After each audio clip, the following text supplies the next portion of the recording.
Yo, what's going on, guys? Sekapoko here, bringing you another 7 Deadly Sins Grand Cross video. For this video, we'll be going over some of the new things that will be coming to the global version, which is going to be the new Hell Demons as well as Puringpo. So guys, without further ado, let's go ahead and jump right into it.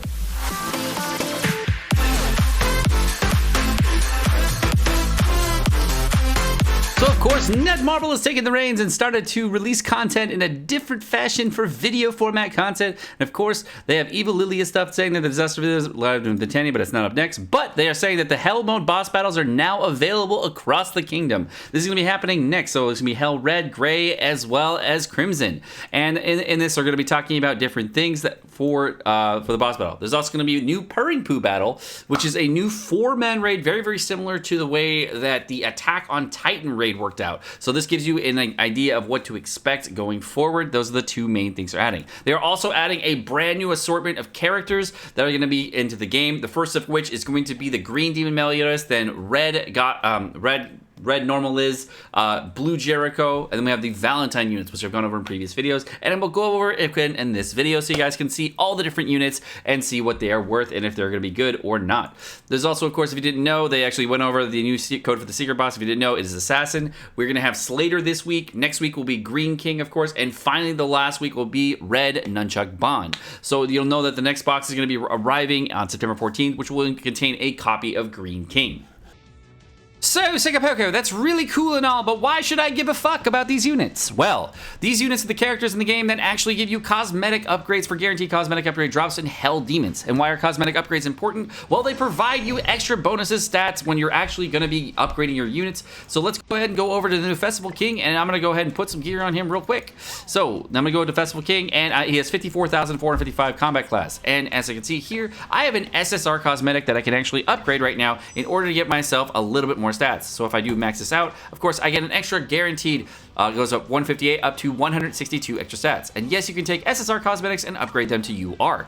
It's a nice little mechanic that they added into the game a little while back. So if I look at this weapon right here actually has 134 attack, and I go ahead and upgrade it, boom, and now I get a permanent upgrade of my cosmetic, giving you a nice little upgrade for your characters and giving you a very, very good big advantage. So if you are a pay-to-play player, this is a really easy way of getting ahead of other players in the game. Just letting you know. The maximum stats that you get on any headpiece because of this new mechanic is 1,650 HP, and they can actually change any SSR headpiece into a UR headpiece, making it so that you can go from a 938 HP all the way up to 1,410. You can take any SSR weapon starting at 120 attack, going and go all the way up to a maximum of 210 attack. And the same can be said, of course, for the defense value for any of the actual armor pieces. This one starts at 120 and then maxes out again at 210 defense. This gives you a decided advantage in ungeared PvP, making it so that you can actually get a ton of advantage over other people if you're trying to dominate them in ungeared PvP. And it is a very, very needed thing to do if you're trying to do well in PvP. Alright, and next up, of course, we're going to have the new Puringpo boss battle. And you can see here, this is the original Puringpo boss battle on the Japanese version, giving you a kind of insight of what to expect. So Puringpo, it looks like this in the boss battle and actually has different phases, very, very similarly excuse me, to the AOT boss, as I had mentioned, and of course you have the exact same mechanics in this fight as you did for the Attack on Titan collaboration. Puringpo, of course, has a really cool reward set and a lot of cool things to fight against, and this is the original banner for him. This is where you got extra cosmetic upgrades, part 2 tickets, hammers, etc. This one right here is the weapon upgrade cosmetic, this one right here is the armor upgrade, and this one is the HP upgrade. That's how they look. Alright, so Puringpo, of course, has 3 different difficulties, and you can see here these tickets that you get are very, very similar to the way you got them on the AOT banner. You, of course, just grind the tickets out of different game modes, etc., and then you get tickets so you can spawn the demons. The demons allow you to then do them before people and do tons of raids, giving you a nice little rounded edge against, you know, lots of stuff. So you actually, with this, of course, you actually get lots of rewards. Originally on the Japanese version, you can see here that, let's see, you got different Puringpo invitations. Here's the drop table. So for completing the thing, you actually were getting SSR medals originally. We got Awakening Stones, some anvils, of course, up to 10 per day. We got SSR chests, UR chests, etc.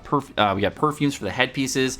You can see all these are the cosmetic upgrades. They're called the Shining Accessory, Brilliant Cloth, and Fascinating Perfume. Of course, they might be differently named on the global version, so we'll have to see. And of course, looks like we got also some books along with that as well. Let's see here. It's a first world boss that we're really getting, besides the one that we had for the Attack on Titan. So I guess this will be the first global first world boss. That's cool. And I think that's basically it for what we saw on Puringpo. For the Valentine's Day banner, basically what happened on the Valentine's Day banner for the Japanese version is there was actually an event exchange. So if you wanted to get multiple different characters, you were actually able to take duplicate coins of the other Valentine's Day banners and actually exchange them for the original, whatever kind you wanted. So if you got like multiple dupes of Jenna and you wanted to get your last Valentine's character and you want to pick that up, you can exchange 2 duplicate coins of another Valentine's character for the other one. Is that worth it? Yes! This is the only time it's worth it, because these Valentine's characters are very good at 1 out of 6 ultimate level. All you need them for is the actual copy. You do not need a super awakening these characters. These are actually just passive characters you have in the backline. You will never need a super awakening these characters if you don't want to. These are just for farming, and you do not need to super awaken them. The only one you could potentially want to super awaken is Jenna, so don't worry about it. You only need 1 copy. This is the only time where this event exchange would be worth it if it's going to be out. Every other time, probably not. But you can see they cost 2 coins each to do the transfer. I don't know if we're going to have this in the global version, but this would be worth if you're wondering. The other thing you got to know is that each of the characters have their own cosmetics. So if I go back to over here and I like open up the cosmetics for each of the characters, you can kind of see if I go to, let's say, Jenna here. Where is she? Now, Jenna has her own cosmetics here. So here's Jenna. Let me make myself smaller. Okay, so here's Jenna. If we go to her cosmetics, you'll notice there's a little cosmetic buff over here. Now, the cosmetics that you see right here, these ones provide a set bonus. So the set bonuses allow you to get the cosmetic drop. So you need to have all 3 pieces. One of which, of course, is going to be free from actually URing the character, and another one you're going to get from actually purchasing it with diamonds, and another one you're going to have to purchase with diamonds. So you have to purchase 2 with diamonds in order to get the character fully done. And are they available at later times? No, they are not. These are event cosmetics. Once you get the cosmetic upgrades all done, you will then have this little thing on the side, which will be a second passive, which will look like the cosmetic upgrade passive, which will then allow you to get the drops. If you don't have this passive on, you will not be able to get the drops in Hell Demons specifically. Alrighty, first on the list, of course, we have Green Demon Meliodas. And Green Demon Meliodas is going to share cosmetics, of course, with the original 2 Demon Meliodoses. And its first ability is going to do 180% attack against 1 enemy, as well as prevent ultimate gauge remove from increasing for 1 turn. The second rank is 270% and does the same for preventing ultimate gauge increase and gives that lightning effect on characters. And the third rank does 450% attack, and then, of course, does it for 2 turns. The second ability for the Demon Meliodas is going to be this other ability, which is an area effect ability. That's 135% attack attack against all enemies. The second rank is a debuff skill that actually going to do 150% of damage against all enemies and infect for 1 turn. And finally, the final rank is going to do 250% of damage against all enemies, and of course, it's going to infect for 3 turns. The ultimate ability for both is going to be the exact same as the original Demon Meliodas. It's going to provide weak point, which again triples the damage that is dealt against the debuff characters. Start at 385%, go up to 578%. And the fate combination, of course, is going to go from 440 all the way up to 660%. Now, the thing about Demon Meliodas is he has a character that has a very, very interesting passive. And his passive ability is going to be during your turn, if an enemy dies with Meliodas dealing the final blow, fill the hero's ultimate move gauge orbs up to the maximum. So if you wanted to ultimate with the Demon Meliodas on one character on the as the final hit on your turn, you actually get your ultimate back fully if you end up killing the enemy, and that makes it so that you can chain your ultimates back to back to back to back. Maybe a very, very fun unit to use.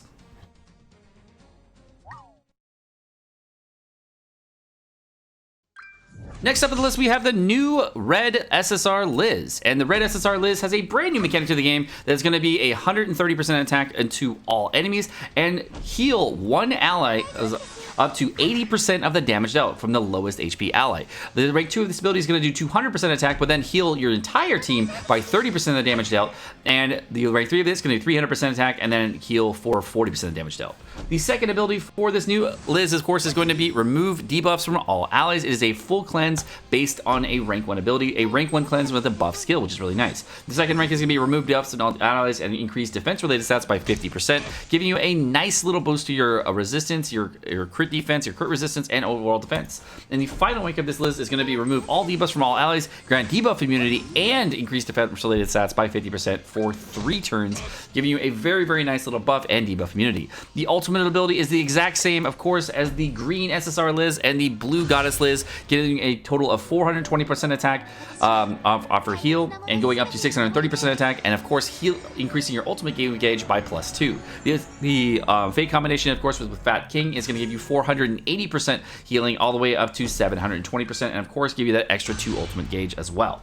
The passive ability for Liv is really, really interesting. She's going to increase allies' recovery rate by 10% if an ally is healed by the hero, and limit up to 5 times. It's kind of a weird passive ability. It's not very good, but it's cool, I guess, to get more recovery rate.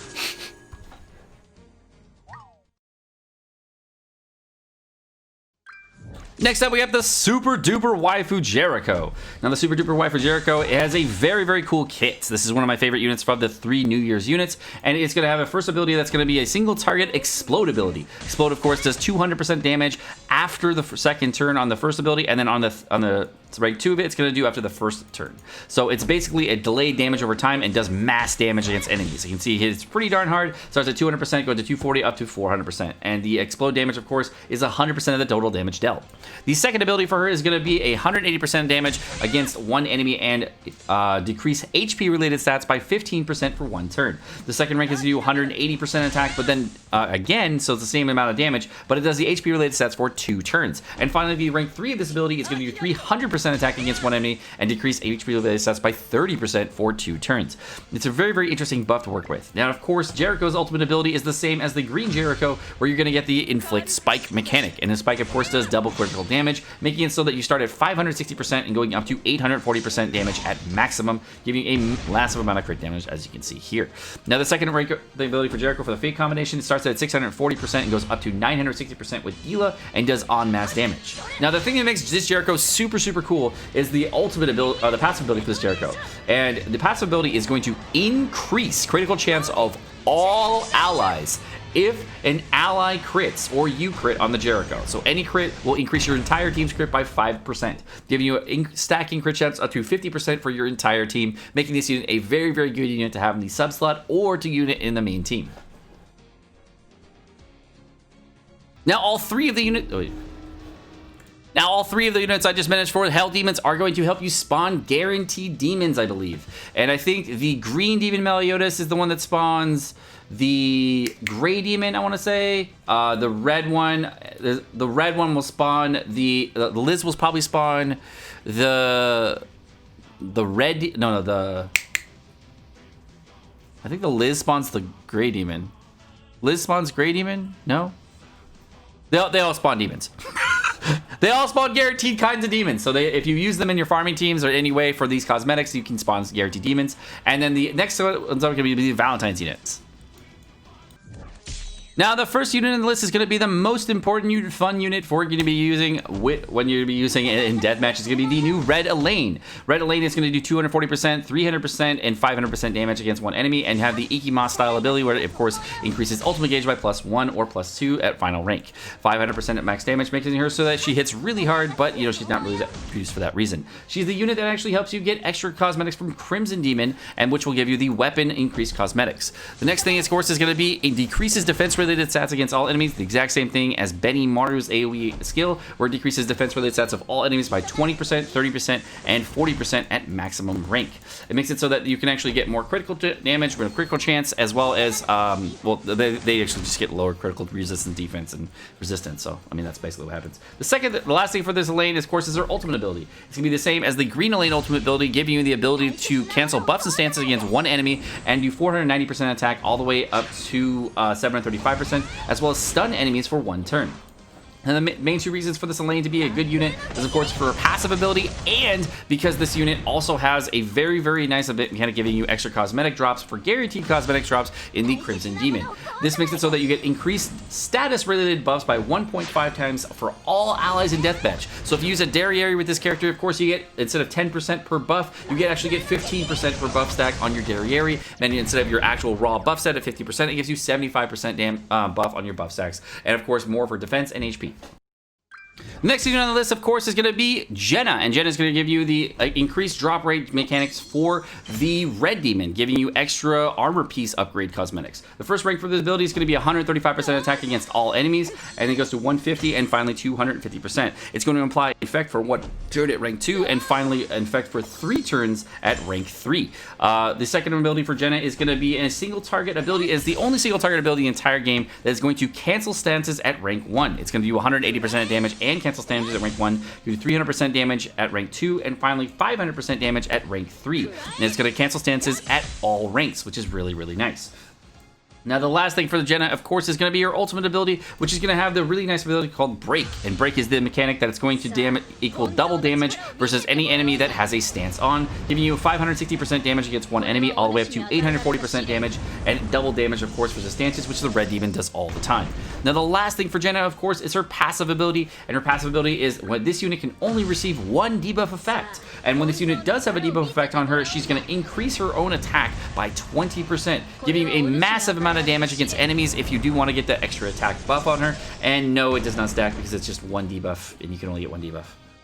Alright, and then next you do this, of course, would be Zaneri. And Zaneri is going to be 180% attack against one enemy and be the unit that's going to, of course, give you extra drops against Grey Demon, give you the extra headpiece cosmetic upgrades, give you that nice little health bonus if you want to get more health on your headpiece cosmetics. Now it's going to do 180% damage to 270 and finally 450% at max rank. And all abilities going to disable ultimate move gauge increase for 1 turn, and 2 turns. The second ability for Jenna is going to be the same as Blue King's Cleanse, as well as the same as his Blue King's Heal meal. It's the exact same card. So you get 30% missing HP heal as well as 50% HP heal at max rank, which makes her a very, very nice unit to use in any situation, but you know, she has really bad substats, so not good in PvP. The next ability, of course, is her ultimate ability, and her ultimate ability is a unique ability that's only she has had in the game that creates a barrier around all allies equal to 380% of her attack and increase HP related stats of all allies by 25%. Now this is an infinite length shield, so this will actually be up forever, and the only time it actually goes away and the HP related stat buff goes away is if the shield breaks. So if the shield breaks, then of course you lose the actual buff as well as the HP related stats, but you actually can keep the buff and the HP related stats forever until the shield breaks. So if you got this character to max ultimate, you can actually get 530% up to 530% extra shield, and you can actually heal infinitely, kind of a mini win condition, giving you the nice little heal bonus you need. The passive ability, of course, for Jenna is going to fill Hero's ultimate move gauge by 1 when this hero cleanses, making it really nice because, of course, she has the cleanse mechanic. Alright guys, my name is Sekapoko. Thank you so much for watching. Hope you guys enjoyed this video. If you guys did enjoy the video, of course, like, subscribe, all the fun stuff, and you guys have a great rest of your day. Peace.